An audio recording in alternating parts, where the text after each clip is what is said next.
even now, when England play, I put my cap on and go to the pub. What can anyone say to me now? I hear all this one cap wonder. Get a cap. Yeah. Who told me that? I don't see the players' union standing up for players enough. I think they treat players like boys, and even in the vernacular, even in the language, you hear them talking about boy. The boy did well. The boy. You're talking about men. I don't want anyone else to take praise for the way that this game has changed, only slightly, but has changed in regards to its efforts around racism, because this man led it. We have a special guest here on Whisper It Loudly this week. Jay Bothroyd, the former Arsenal and England striker, has joined us. Welcome, Jay. How you doing? Good to be back, Good to be back. Good to be back. Good to be back. For those of you who don't know, we are being regulars on the Conversation podcast, which will be back fairly soon. But for the time being, we've got issues to discuss, arguments to have. Hugh and Jordan, as you can see, are not here. They will be back next week. If Hugh were here, he would tell you, subscribe to the Whisper It Loudly podcast on YouTube, on social media. You can see the clips everywhere. If Jordan were here, he would tell you all about his dog stories, but he's not. We'll talk about pets a bit later on in the show. But we're going to start off with the story that everyone is talking about. It's all across the pages, the back pages of Tuesday's papers, and you'll see it on your rolling news stations over the coming days. The future of Thomas Tuchel. That's a... he's giving it away. That's an assumption. Erik Ten Hag. We won't spend too long on it because obviously it's a very fluid situation. But Ten Hag, Manchester United, where do you stand, Jay? I think he's got to go. I honestly do. When he first went in there, I was looking forward to seeing him as a manager because of what he'd done at Ajax. They were playing good football. He got hold of good players, made him into world beaters. Some of them are players like De Ligt and De Jong and people like that, where you think, bloody hell, he's done a really good job. And I was looking forward to come to Man United, but then he came and he got a bit of credit at the beginning because he got players like Ronaldo out the door. Even though I think it was premature because that season he scored, I think it was 20 league goals. And he was doing well. I think that he just didn't like the confrontation that Ronaldo brought.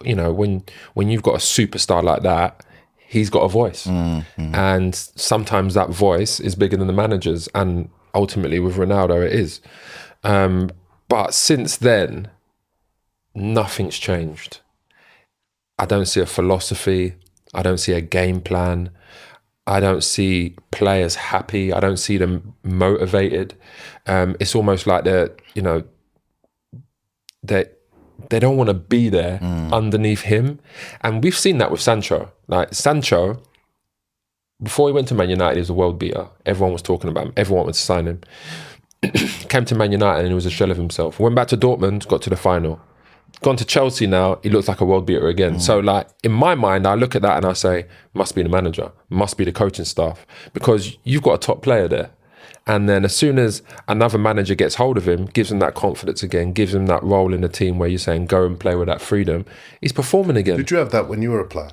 Yeah, I was. Managers that you really were energised by? Yeah, I'll be straight with you. I was like one of those players, I need an arm around my shoulder. I need you to encourage me to go and do what I want to do.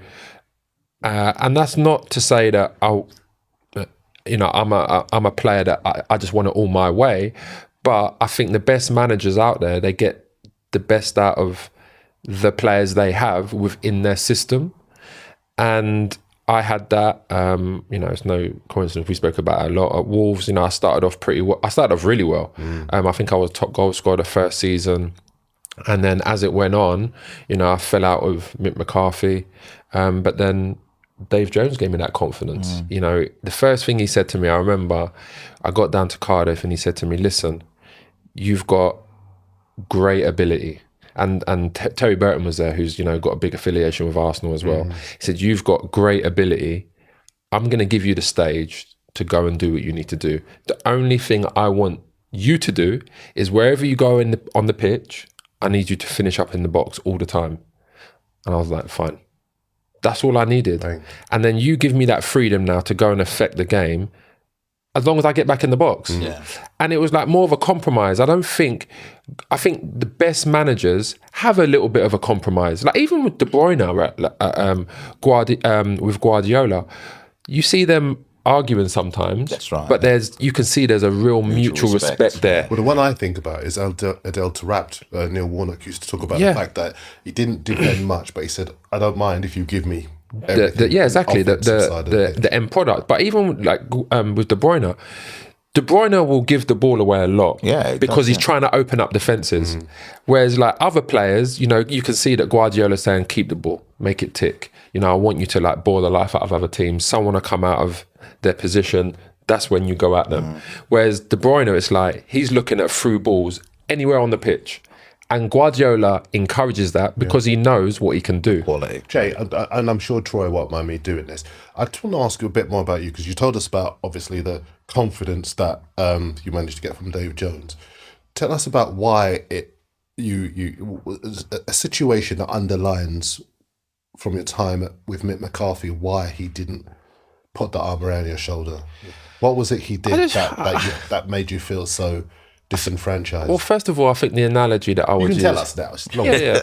Don't worry, I will. You just told me that. No, I think the analogy that I would use with Mick is that he was like a headmaster. Right. Is his way or the highway. And to me, that was very old-fashioned, especially when it came to players like myself, because I'm an opinionated person. I see football in a certain way. And I always think that if you sign a player based upon what they are. You don't sign a player and then say, okay, I want you to do this now, something you've never done before. So was there a moment in the dressing room where he asked you, maybe, I don't know, playing? Yeah, he was just like saying to me, I want you to run channels and win flick. The analogy that he was using to me, he was saying to me, I want you to play like Niall Quinn. And that's no disrespect to Niall Quinn, but I'm not that player that's going to win flick-ons and stand at the back post for diagonals. And, I'm a football player. I want to play football. I want to get on the ball. We used to do training sessions at Arsenal where the ball wasn't allowed to go above waist height. So like I wasn't even good in the air. I was tall, and my stature suggests that I'm good in the air, but I actually wasn't. I wasn't good at heading. My timing was way off, but I was very good with my feet. My technique was good. If you play a good ball up to me, it's not often that I'll lose it with a bad part of control.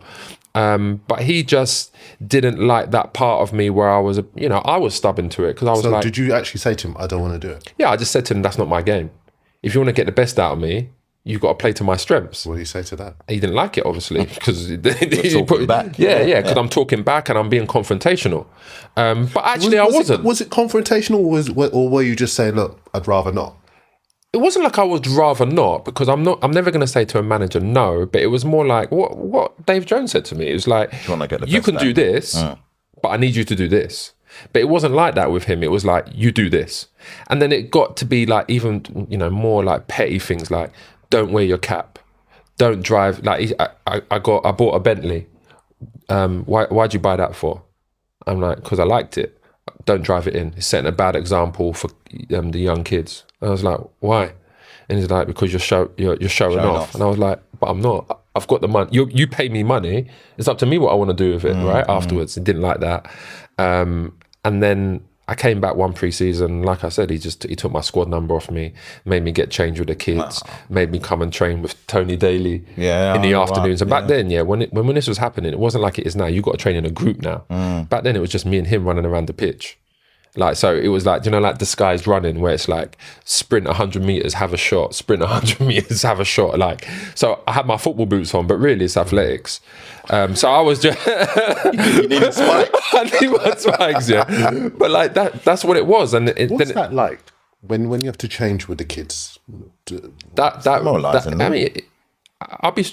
an ego, right? So that hurt me because it's not that I didn't want to be around the youngsters. It's not that. It's that you're just making me feel small now. You're degrading me. Which is very similar to what Ten Hag did to Sancho, wasn't it? Because he had his breakfast lunch brought out to him and he was by himself. And that's why I was on Sancho's side. Yeah. Because, managers always say, oh, if you've got something to say, come into my office and talk to me.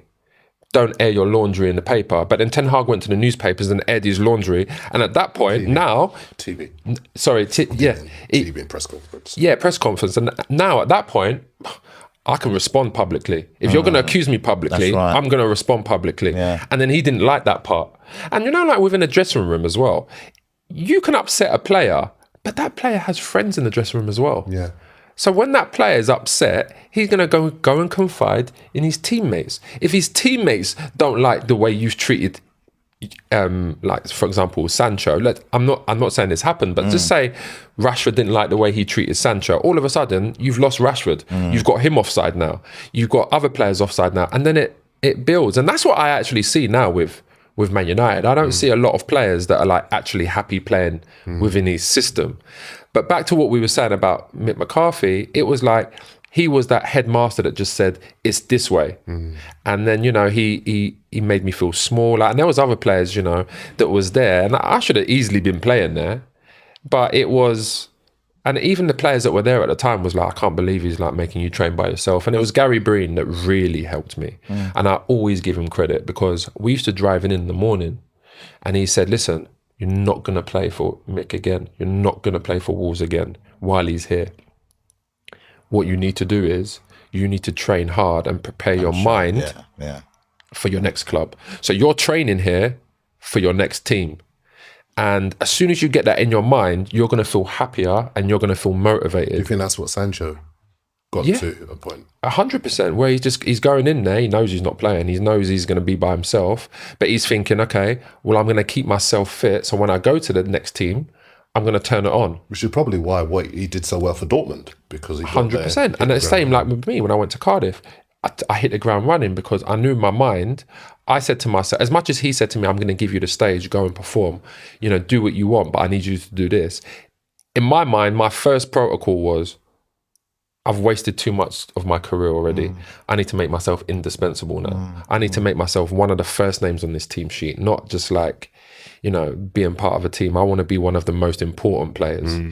And I built that trust with Dave Jones through performances. And like, we always used to go back and forth. Like, even when I've played well, Dave used to call me in his room and be like, you played well, you scored, but you can do this better. You can do that better. And I appreciate that. Embrace that, don't you? Yeah, because he's given me constructive criticism now. And he's open-minded. And he's open-minded. So it wasn't like, do this, do that, pointing the finger at me. It was like, we're having a discussion. We're discussion now. We're It's talking like about two benefits. men. Because ultimately, in football, we're men, right? Young men, but we're men. You still have to respect me like a man. 100%. Don't treat me like a kid. Don't speak down to me and treat me like a kid, because that way, it's not going to end well. And certain managers don't like that confrontation. I mean, we've Football seen still has a problem with that, doesn't it? In general terms, I see grown men, and I've said this many times, and I'm going to say, I don't see the Players' Union standing up for players enough. I think they treat players like boys. And even in the vernacular, even in the language, you hear them talking about the boy did well, the boy. You're talking about men. Degrading. And the way that you put them into reserve teams, make them train with teenagers. One thing I hate about football is, as soon as your manager speaks about a player, the player's wrong. Yeah. Regardless if the manager's wrong or not. Whatever the situation is, the player's wrong all the time. You can't win, because even if the manager is wrong, he's never going to admit that. And then the player's going to... The manager chooses a team. Whether you're wrong or right, if he don't like you, you're not playing. And I think that's bad in itself, because the media believes it, the fans believe it. Do you think it's even worse if the team is doing well? Because if the team is doing well, then there's perception that the manager can do no wrong. Yeah, because then it's like, oh, his decision is justified now.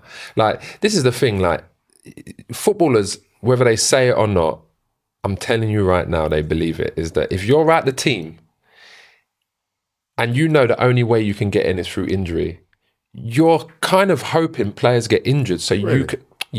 so you can get your opportunity. That's the only way, because otherwise you're not going to be... No one's happy sitting on the bench unless you're like an old goalkeeper where you're just collecting... where you're just collecting some dough. And that's cool. But at the end of the day, you want to play. And if you know the only way you're going to play is by injury or suspension, you're kind of hoping for that to happen. Like, I had a situation like that at Charlton. Way. No. I had it's an opportunist. It's an opportunity. An opportunist way. And I had that at Charlton, to be fair. So when I was at Charlton, Darren Bent's first season when he scored 20 goals, I love Benny. Great guy. Again, another player, out and out goal scorer. Danny Murphy was there actually. And it was one of those situations where it's like, we're playing one up front. If Darren's scoring the way he's scoring, what can I really say? Like, I know this. What can I really say? The only thing that I can hope for is injury or suspension. And then obviously the cup games when he's going to be resting and not playing.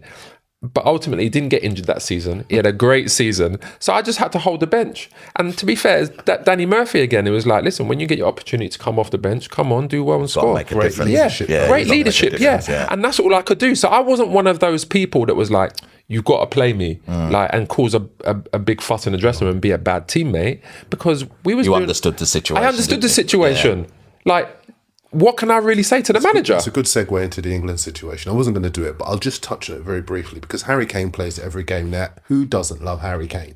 We all appreciate him, we all respect him, and we love him. But if you're Ollie Watkins, or if you're Dominic Solanke, you must be thinking very similar to Andy Cole back in 1998 when he used to talk about Alan Shearer and another. Ollie's my boy, you know. We speak about this now still. We play golf together. And you know, the thing is, we love the players, but we know now what they can do. They are warriors for the country. But surely the country should be looking for games against Greece and Finland at what other strikers can do. Would that be fair? I was just going to say that the relegation into the Nations League should have benefited England to actually decide that there's one or two positions that we'd like to give people extended runs. Harry Kane doesn't need Nations League apart from escalating his goal count and making his appearances over 100. He doesn't need Nations League.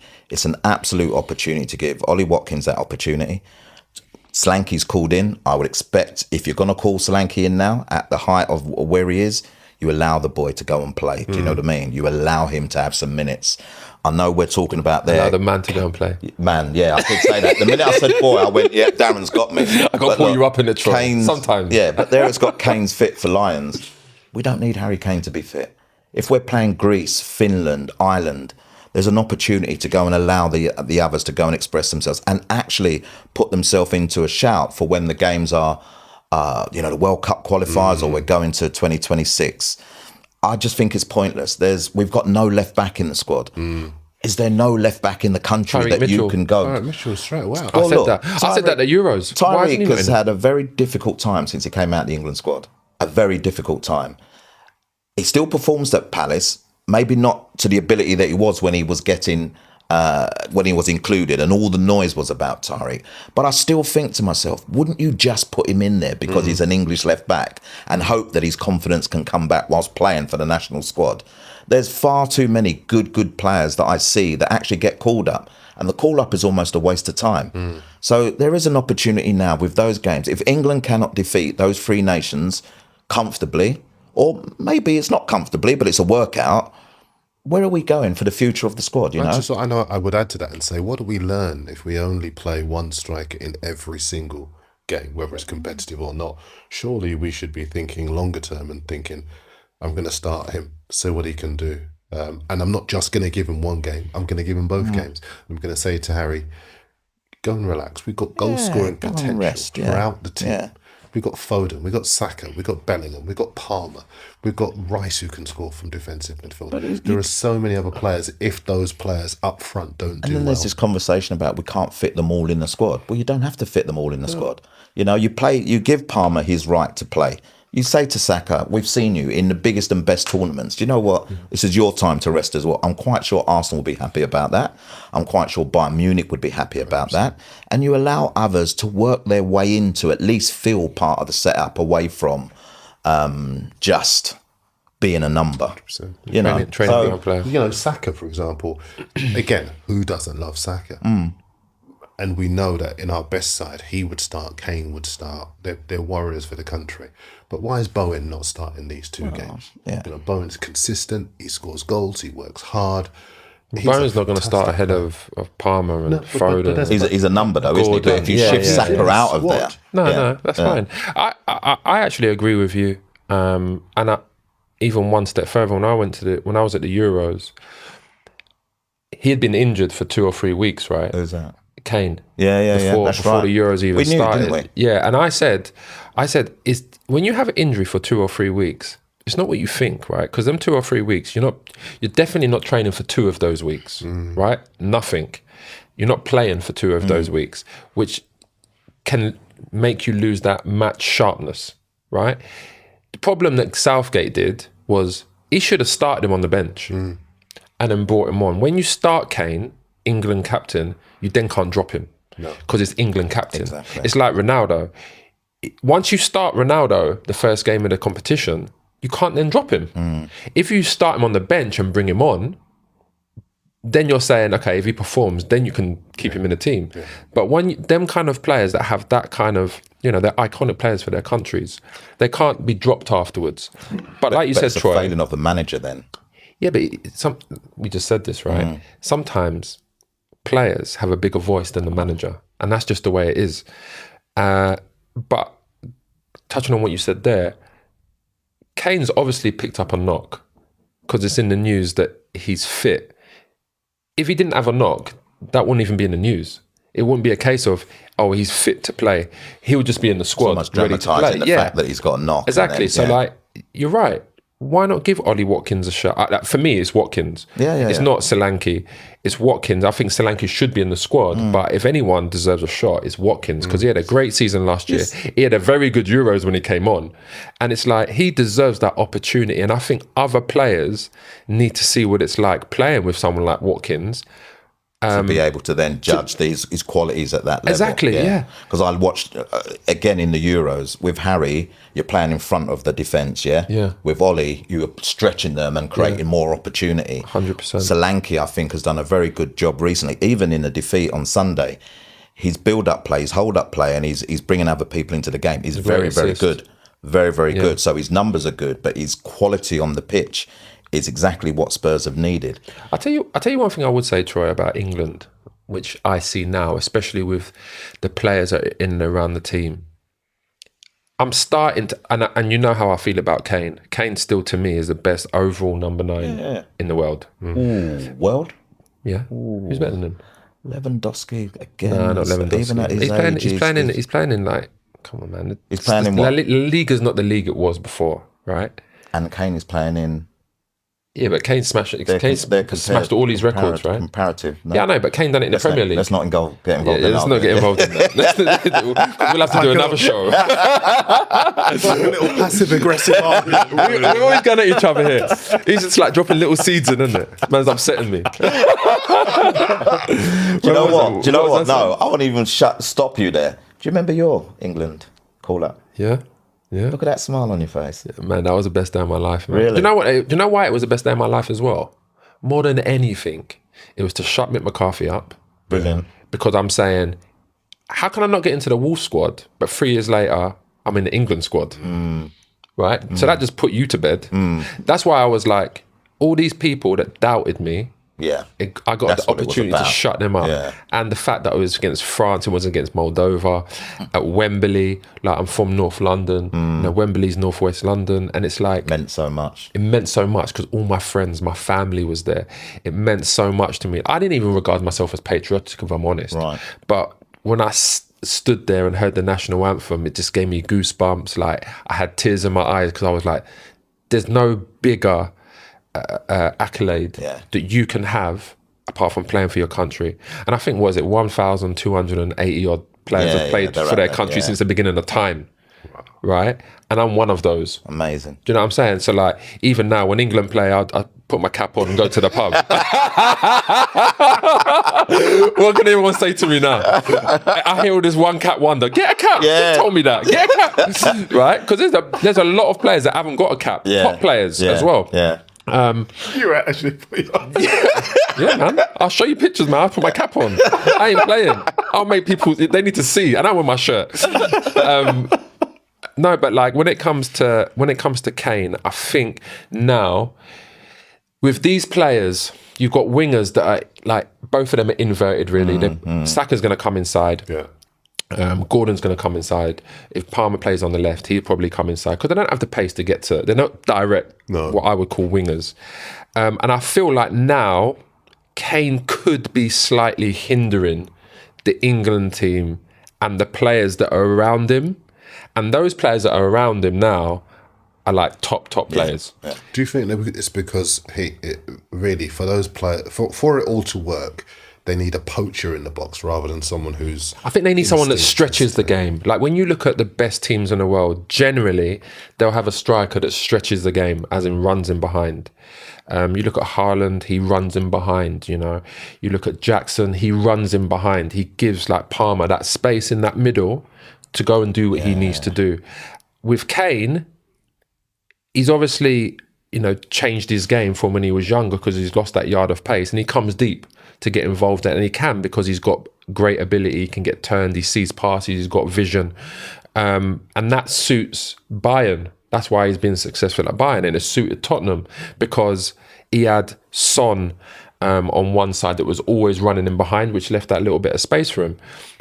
But for England, he don't need to be coming deep because you've got number 10s in there that are better than him all day long in that number 10 position, like Palmer, Foden, these kind of players where you're like, they just need to navigate left alone. That space, you need to give him that space. And that's why I think now England probably would be better with someone like Ollie Watkins that's going to run in behind and create that space for those number 10s and those, you know, 3 behind the striker. But Watkins needs to be given the confidence that he's not just going to come run on, in the or team. he's not just going to start one. I think you're right.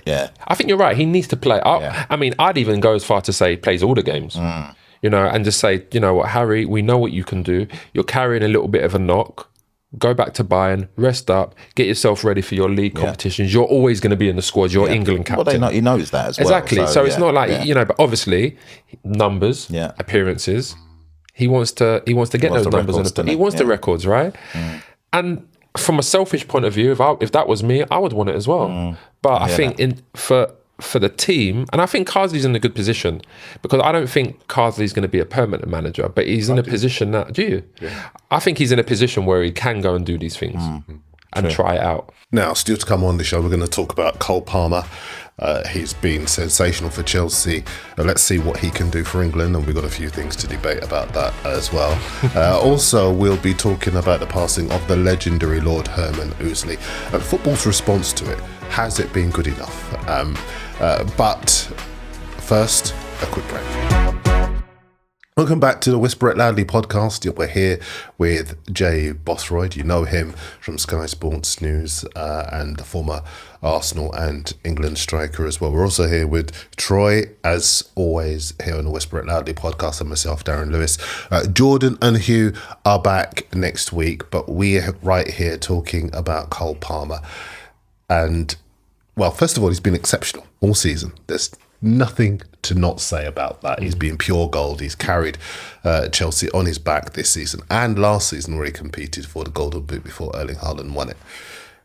The question that we asked last week on the show that has had, full disclosure, me and you arguing privately. That's the reason why I'm here. We were arguing at 10 p.m. last night. I was like, I'm coming in, man. We need Get me on your show.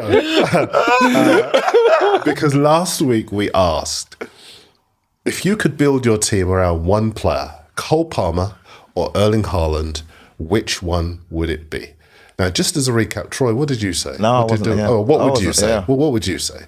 That's really putting me on the spot really quickly, isn't it? Well, listen, he's got a lot to say. So 2 fantastic players. Cole Palmer is the future, without doubt. Haaland's not even that old to say that he's not the future. I'm going to go for Haaland. Why? You didn't ask me that. You didn't say you were going to tell me. I like a vocal point. I like his clinical nature. I think he's a very good all-round team player. We haven't seen enough of him at international level, but he's taken to the Premier League so easily that I think by the time he's finished with the Premier League, he'll be setting numbers that are probably difficult to chase. That's a really good point. I'm going to get my opinion in now, because I know once Jay starts talking, that is going to be the end, right? I think we will never see a striker like Erling Haaland again. And I think because he's so good, people are almost becoming blasé to how good he is. But if you score 52 goals in your first season and you break the record for the number of Premier League goals you score in a single season, which has lasted for decades. And then you go and you retain the Golden Boot the following season, but everyone doesn't bat an eyelid. And Phil Foden wins Double Player of the Year. But your consistency is ongoing. Then you start your third season by getting to 10 goals before the end of September, your 100 goals before the end of September. And again, you're 4 goals clear going into the international break. You are setting numbers that are never going to be beaten. And there are 2 biggest things. And I said this to you on the phone when we were shouting at each other. I like the shouting. There are 2 things about Haaland I love. His focus and his movement. Because he cannot touch the ball for a long time in a game. He can then have a chance presented to him and he tucks it away. And there are so many other strikers that can't do that. And there are so many other strikers as well that get caught continually offside. You don't get that with Haaland. And that's why, to me, he is elite. And it doesn't matter to me that he doesn't score against the big teams. Or often, because he has scored against Arsenal, he has scored against United. I was at the Manchester derby where De Bruyne plays a ball to the back post. He sticks out a leg. Man United are not a big team though anymore. I'm sorry. In terms of fans, great, yeah, they are, but they're not a big team. They're not even compete. That's not the argument at the moment. Yeah, they're not even going to be. They're nowhere near the top 6. The point is that he, in his first season, wins them the treble. In his second season, he wins a Golden Boot and helps them to win 4 titles in a row. I'm not sure how you could pick holes in that. But by the way, this is not being disrespectful to Cole Palmer, who we know is off the scale as well, isn't he? You know, and what he's doing as a young player is going to enable many young players to look at him and think, I can do what Cole's doing eventually. Yeah. You know, and his numbers are off the scale as well, by the way, you know, for a player who Man City let go. Begrudgingly. I think people think Man City just went, yeah, go on, you can move. But begrudgingly they let go because Cole Palmer wanted to play football. And it was only recently that I found out that he was prepared to go anywhere to play football. So he was going to go to Burnley because of Vincent Kompany. And then I think 7-10 days later comes the offer from Chelsea. And then, that's where I'm going to play my football. But he wanted to play football so much. Said he was trying to leave 2 years before he left. He was trying to. And remember, he started well. So I can imagine him thinking, he started well in terms of that, like the Charity Shield, didn't he? And I imagine him thinking, I don't think it's going to happen for me. Do you know what I mean? So it is, I need to break free. It was a brave decision, brave like Jadon Sancho's decision to leave Man City at the time and then go to Dortmund and then look what happened. I'm not even sure brave is the right word, you know, Troy. I think that's just complete and utter self-belief. That's what it is. That's what it comes down to. He believed so much in his ability that he was like, I'm not prepared to be a squad player. The reason I say brave, not many people leave Pep. Remember where his status is as a manager and remember what he has done. That's why I'm saying he has belief though, isn't it? Like, I think there's way too many players that are just happy to sit in a comfort zone. Absolutely. Yeah. And then they end up moving in the end and they just look, they don't look like the big, they haven't seen the quality of team that they've left. Yeah. So can I speak now? Let me listen. Where's this camera? Looking straight in the camera. Where's the camera, man? That's what I need to. This camera here. Okay, listen. Let me just say this. Where's the camera? There's that camera there. Yeah. You know what? I'm going to say this. We may right into the zoom camera. in at this point. People think I don't like Haaland. People think I'm a hater. I'm not a hater. I think Haaland is a great goal scorer. I think he will go down as one of the greatest goal scorers ever. I admire the fact that he can go through a game, not touch the ball, but in the 96th minute, he can turn up and score a goal. But I admire that. Is he all that? I admire that. I tell you what, he's not. He's not better than Henry, like you said. I didn't say he was. You said he's not better than Henry. You said you'd rather have him over Henry. That's a private conversation. It's a private conversation, but just come on, down below in the links below, please tell us: is Henry better than Haaland? Are you taking Haaland over Henry? You did say that. You did say that. He's getting embarrassed now. Look. He's getting embarrassed now because that's why I said I'm coming here because that. Go and look down the barrel again. Look down the barrel. So I've given him his flowers. He's an unbelievable goal scorer. But I'm a football purist, right? I started playing football because I love the ball. I want to touch the ball, right? So when I look at football players, I look at their overall ability. Can they go and affect the game themselves? And by that, I mean, can they pick up the ball from deep? Can they make an assist? Can they go past players? Can they score goals? That's what I mean by a football purist. So when I look at a football player, I look at it as a whole, not just that's his job, that's what he's meant to do.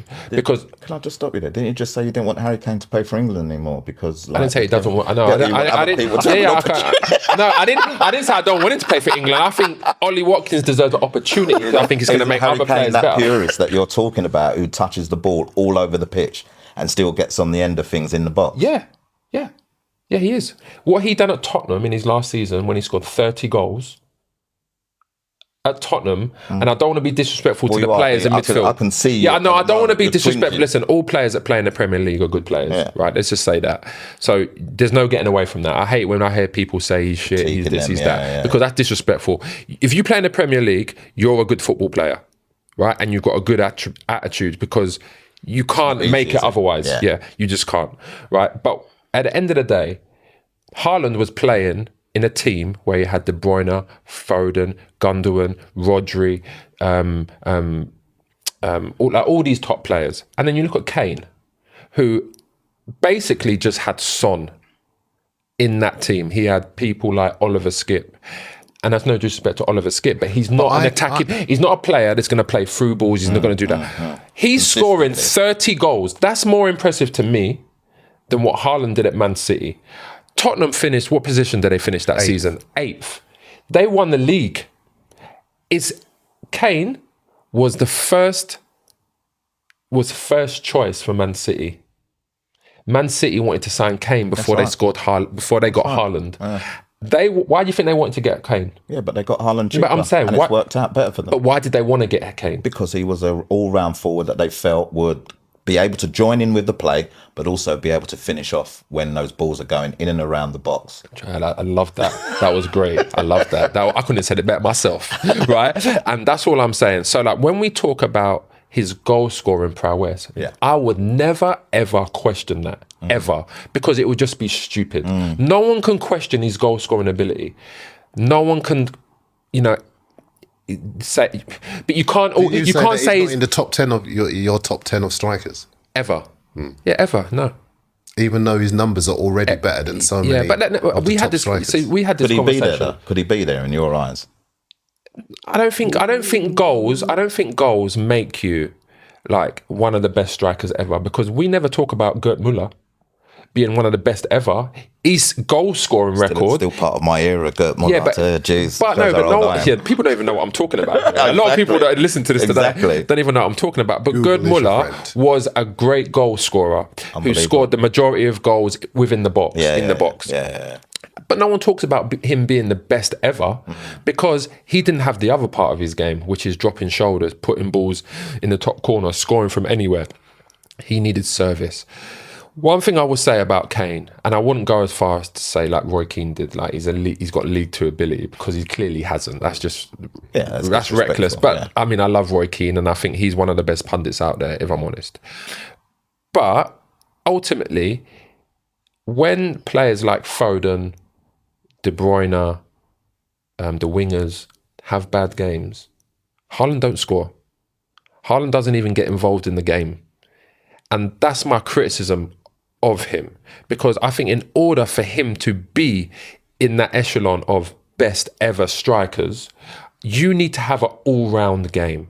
And when I talk about the best overall strikers, now or forwards, I'm talking about Cristiano, I'm talking about R9, I'm talking about Ibrahimovic, I'm talking about Messi, I'm talking about like all these like great players that can create goals for themselves. Let me ask you this. What makes Palmer more of an attractive person to build your team around than Haaland? Okay, again, we're talking. First of all, I mean, we got to put it in context. What team are we talking about here? It doesn't matter. You've got. Yeah, but it does matter, because if you're saying to me that Tottenham team that Kane was at, put Haaland in that team and tell him to go and score goals, I don't think he would. But what I'm saying is, you're not going to put him into a team. You're going to pick one of those two players and you're going to build a team around them. Okay. Because to me, the object of the hardest to do in football is score goals, right? Yeah, of course. And Haaland does it exceptionally well.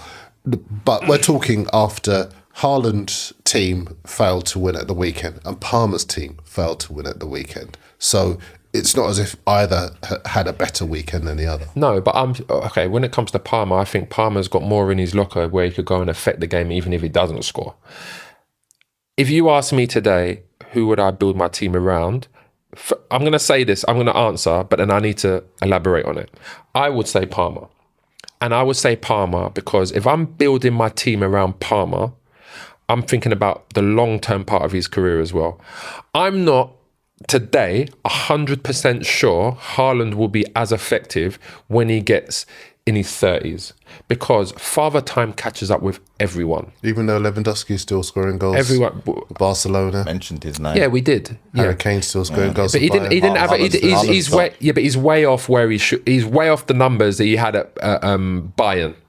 I think we agree with that. I think he scored 20 in his 30s. No, I'm just saying, these players, okay, Van Persie, let's not even talk about Van Persie because Van Persie is a technical magician. That's why he scores goals. And when I look at players, the players that end up being super successful in their 30s and late 30s are the ones that have supreme technique.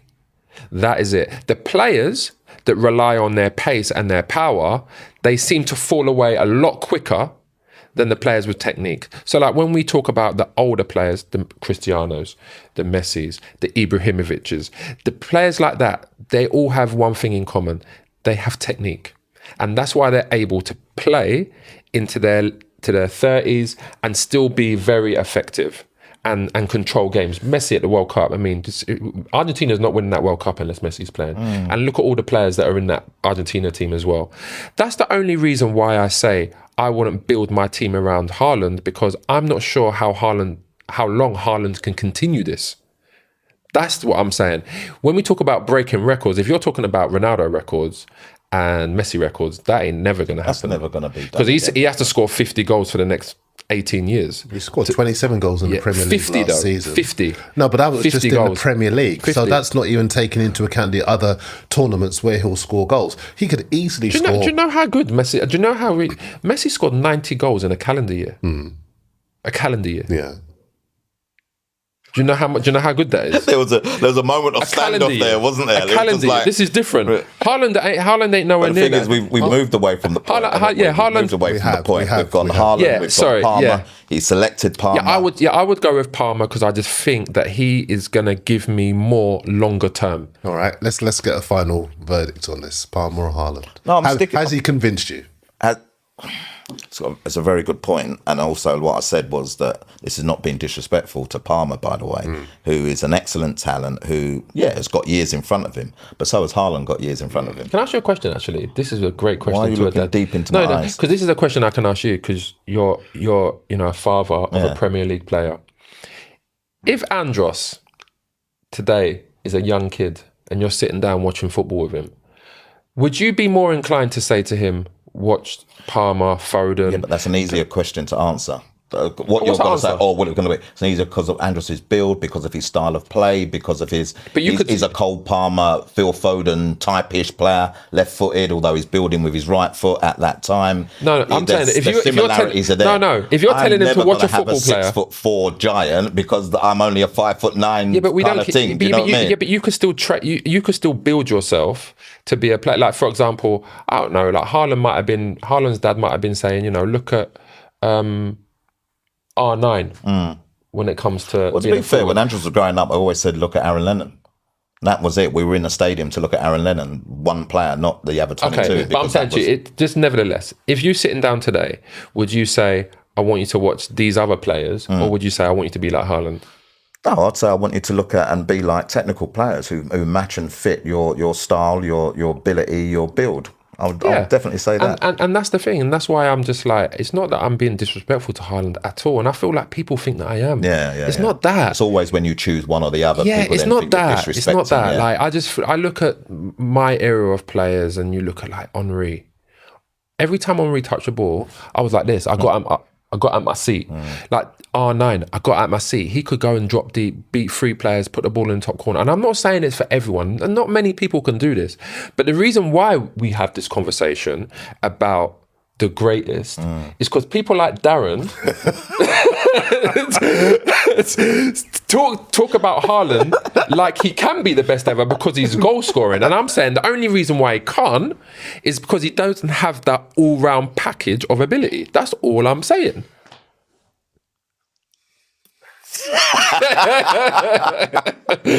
have I convinced you a little bit? No. But we will revisit this, I promise you. I promise you. I do want to change tone just a little bit because last week marked the passing of a legend, and we do overuse that word, but I'll explain why Lord Herman Ouseley is a legend in the context of football. Before he set up kick racism out of football in 1993, black footballers were openly racially abused on the pitch. They had bananas thrown at them, they were spat on, they had to go through so much just to be able to play football. And Lord Herman set up kick racism out of football in 1993. And he would challenge the authorities to do things to protect players when they went out. And his work made it so that thousands and thousands of players who would play in the subsequent decades were able to play in an environment that was much better than the one that players in the 90s, the 80s, the 70s, and latterly in the 60s had to go out and play in. There are lots of players who don't even know who he is, which really kind of is quite striking. And we're in the middle of Black History Month, and there are lots of clubs that are putting out Black History Month content that didn't mark Lord Herman's passing last weekend, the first weekend since his passing. And that to me says that there are still a lot of boxes being ticked rather than people having a genuine understanding of a guy who is one of the most significant figures in the history of English football.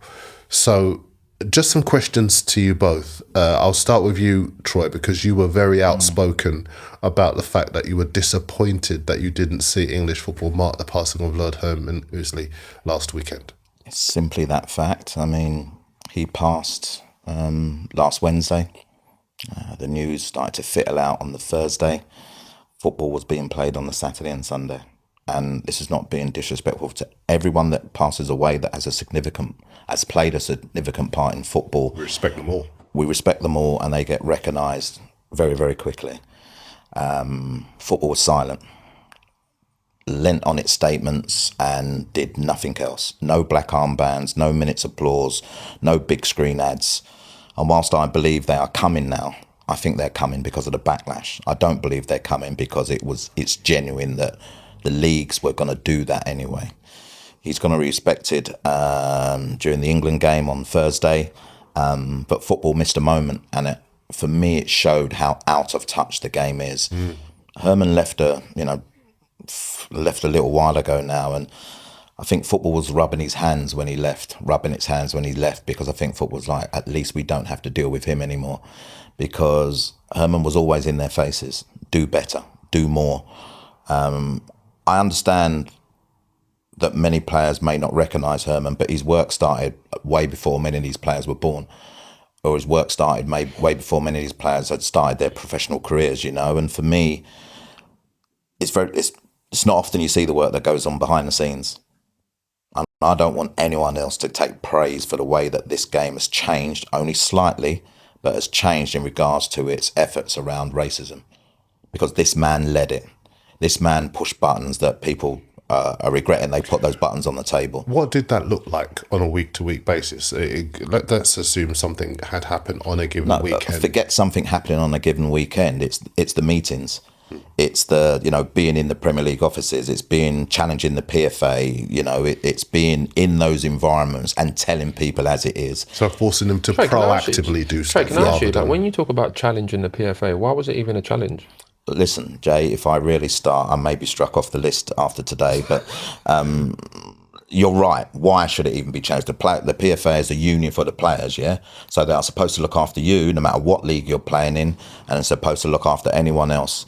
I always challenge them with the fact of what are you doing at the moment that someone is racially abused. That's my challenge. They may do great work elsewhere and people may applaud it elsewhere, but my challenge is every time I speak to players, they haven't heard from their union. Or They're isolated. They don't know what the procedure is, or the clubs have told them to keep quiet, and this was Herman's duty, as he saw it, was to make sure that those organisations knew that we knew what was going on. And for me, the massive thing about him is that he didn't care who you were. He didn't care what title you had. He didn't care what role you played.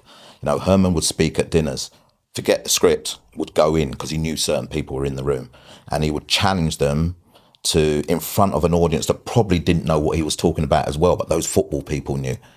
I remember going to the Community Shield. Think about this, the Community Shield, which is for the community, for grassroots. And apart from me, Herman, and 2 other black figures, the only other representation was the people that were serving the food and behind the cloak and in the cloakrooms. So no winners, no black or brown winners, no diverse panelist, nothing. And so for me, this is where he was. And do you know what? That day, I remember walking down Wembley Way, and there were some newly painted images down Wembley Way. Nothing that represented the community that it was just about to go and award these opportunities to. The players would walk out on the pitch, and the player escorts, no representation. So Herman wrote a letter the following day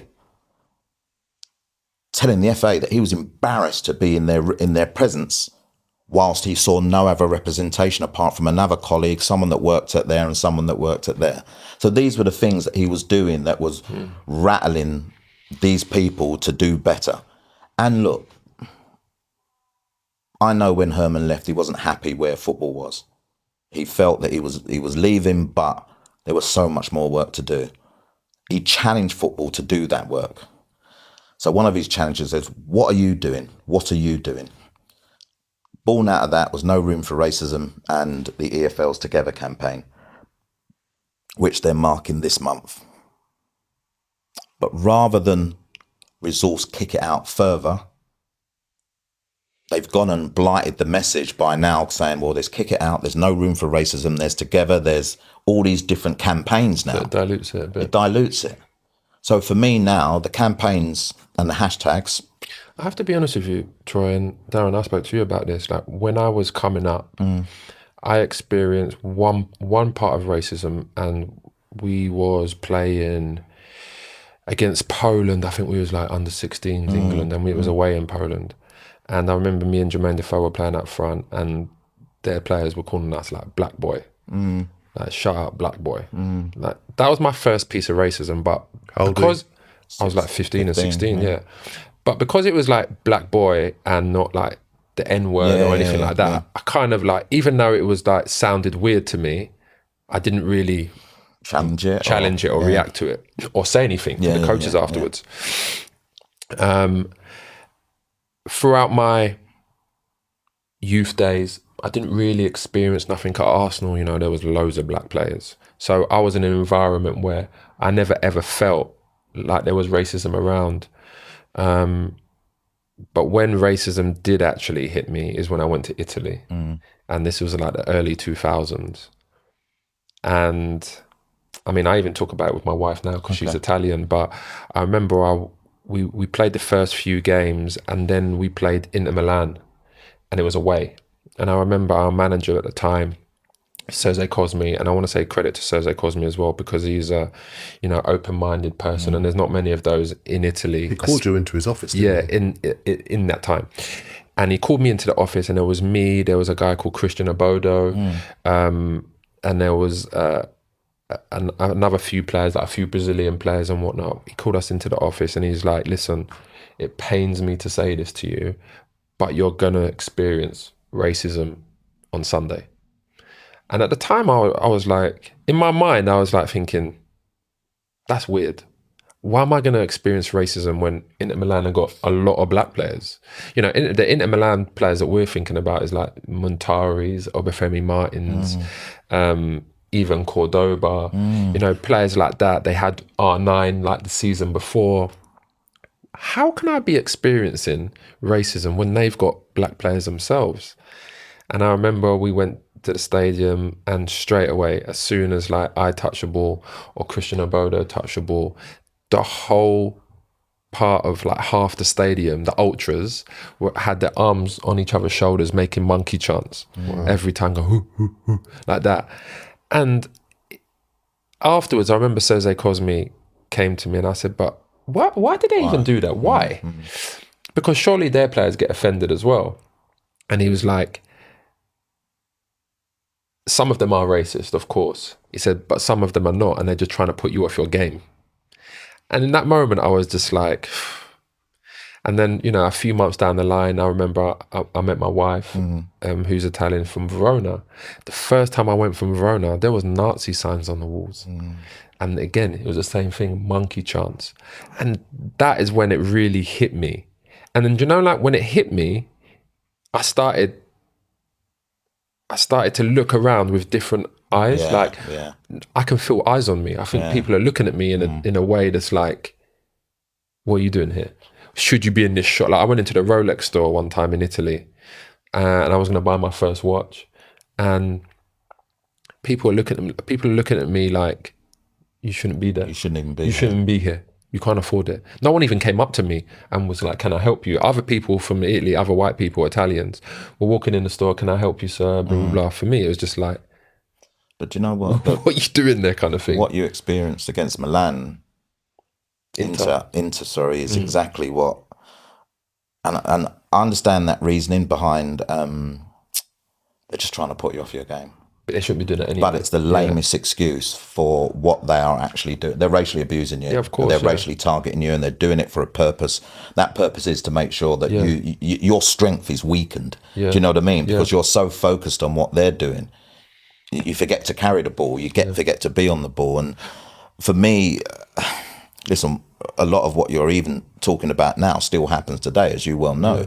And we experience the same thing in this country, where sometimes we can go into a shop, local as it is, and have that experience of being followed or eyes all on. And can I say, and it's not just football, you know. I play golf now. I play golf. I play golf. I'm not going to mention the golf club, but I went into a golf club. I was in the car park, and as I'm walking into the clubhouse, a person came up to me and said, "Are you lost?" And I was like, and you got your golf clothes on, and you got your bag. Are you lost? And I was like, no. Are you lost? And that in itself, made me feel like, shows you the ignorance. You know, the examples that Troy's raising, does it make you, do you almost wish you had somebody like a Herman to advocate on behalf of black footballers in Italy as well as 100%. But I think it's like, I wish I had known of Herman back then, because I would have educated myself more. Like I just went through my youth career oblivious to it. Like unless it happens to me, unless I hear it, who cares? It doesn't matter. But then that was the first time it actually bothered me. Like when I go on a football pitch, even after that, before that, I always went on a football pitch and was like, you know, the crowd don't matter. You don't hear the crowd unless you come out, you score a goal, you're taking a corner, you're taking a front. You don't really hear the crowd. You're just, you know, focused on the game itself. But when I played against Inter that day, I could hear the crowd, and it did bother me, because in my mind, if you did that to me on the street, something's happening. You can't do that to me on the street. And because they was away and they were sitting in the stand, obviously you can't do nothing about it. But my question to you, Troy and Darren,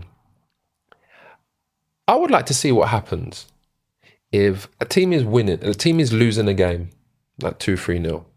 A player gets racially abused. They walk off the pitch. What happens? They will get sanctioned. What happens though? Does the game start again, or is it just a null and void? Like, what will happen? Like, if a player's racially abused now and he reacts to that person in the stadium, say a fan drops the N-word and says you this, you that, and drops the N-word, and for whatever reason that player reacts and hits him, that player will get a red card. That player will get punished. Or will get sanctioned. In the case of what you're talking about, if a team's losing and that team's fans are racially abusive, what should happen is that team, that club, is penalised. So the points are awarded to the team. Would that happen? We'll have to wait and see. And that's what I'm saying. That's why I always come to, like, I don't want any player to get abused, racially abused especially. But when you see Vinicius, that went through everything he went through last year, it's making him cry, but they continuously do it, and nothing really happens to that team. I think the only way you can really get rid of racism in football is by punish the clubs. And it's not the club that, the club doesn't deserve to be punished, but ultimately these racist people, they don't want to see their club lose points.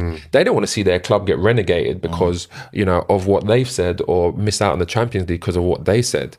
That's the only way I can see I hear you. racism stop. And to your point, like kick racism out of football. I remember when I first went when I first experienced that. I mean, I was at Coventry, and at the time, people like Paul Williams was there, Richard Shaw was there, Marcus Hall was there, people like that. And I remember I was young, and it was the first time I put on this green T-shirt, and I'm like, at the time, I remember thinking, what am I wearing this for? Like, the because Kick It Out T-shirt. Yeah, like I'm wearing Kick It Out. But again, I was just oblivious to the message. Yeah. Like, and I was like, what does this mean? But Sorry,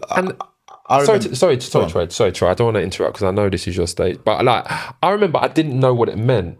And the fact that I didn't know what it meant as a young black player means that not enough was happening for me to understand what was going on. And that's what he was fighting against. Exactly. And that's what he was fighting against. But even then, like, I feel like, and you touched upon it there, I felt like the longer it went on, the more diluted it became. Like even the taking the knee stance, right? At the beginning, it's powerful. But then as it went on, like it became diluted to the point where I see people taking a knee and stretching out their quad. But it was but the reason why it was diluted was because it wasn't accompanied by actual action, and the game wasn't actually attaching action to the gesture. And that's the kind of thing that Lord Herman Ouseley, if he was still around at that time, because he was obviously ill in the latter part of his life, he would have been holding the authorities to task and saying, okay, we're taking the knee, fantastic. Now what are the measures you're doing? But it was like a token gesture. Various things. It was it became a token gesture. We have to finish up, stop. don't we? Yeah. We do have to stop because we've run way over time. You don't mind, man. We can edit it afterwards. we have to bring Jay back because we haven't spoken about his golf. And I think that's important that we need to speak about his goal, because he's not now just Jay Bothroyd, the ex-pro footballer. He's now swinging from the hips. I'll tell you what, I'll tell you what, when I played in that BMW the other day, and playing in football, like obviously it's a different kind of pressure. Feeling, because when you go out, like if you take a penalty in front of like 60,000 people, it's a penalty. You feel like, I believe my technique's good enough to go and deal with that pressure. Honestly, when I was standing there over the ball and everything went completely quiet, all I could hear was my heart beating. I was like, please don't shank one, please don't. Like, I was thinking, please just hit it down there. You would like to see Jay Bothroyd playing golf. What's your Instagram account? Jay Bothroyd. But you know what? There's a couple of things. But then there's the Out of Bounds show as well. The Out of Bounds show, who I do with Trey Niven, who's a golf pro as well from the Black Country, Wolverhampton, mixed race guy. We talk about a lot of the experiences that we've been through. The fact that, if you're, for me, for example, coming up basically from a council estate. The opportunities that even if you liked golf, it's a middle class sport. You don't have the means to go and buy clubs, get lessons, join a golf club back then. So like we're trying to basically help the less privileged, give them that opportunity to maybe go and experience that. We'd definitely do that again. Absolutely. Will you come back? Yeah, 100%. I love it. There you go. Thanks. Especially if you pay me what you're paying me. No, I'm only joking. He still owes me money, We had a bet last year. What was the bet? Just quickly before we finish. Come on, man. I can't remember. Darwin Núñez. He said Darwin Núñez would score, was it 30 goals? I did. And I said he wouldn't score 20. Was it 25? Gets in debate again. No, it's 20. End the show. It might have even been 15 Premier League goals, actually. It's been fantastic to have Jay Bothroyd. Thank you very much for joining us. It's always a pleasure working with him. Likewise with Troy Townsend. And thank you for watching as well. Jordan and Hugh are back with us next week. If you want to keep your messages coming for Jordan and his love of dogs, please do. We will discuss pets and more next week. You can follow us on YouTube. You can follow us on social media as well, Instagram, Twitter, and obviously wherever you get your podcasts as well. We're back soon. Take care.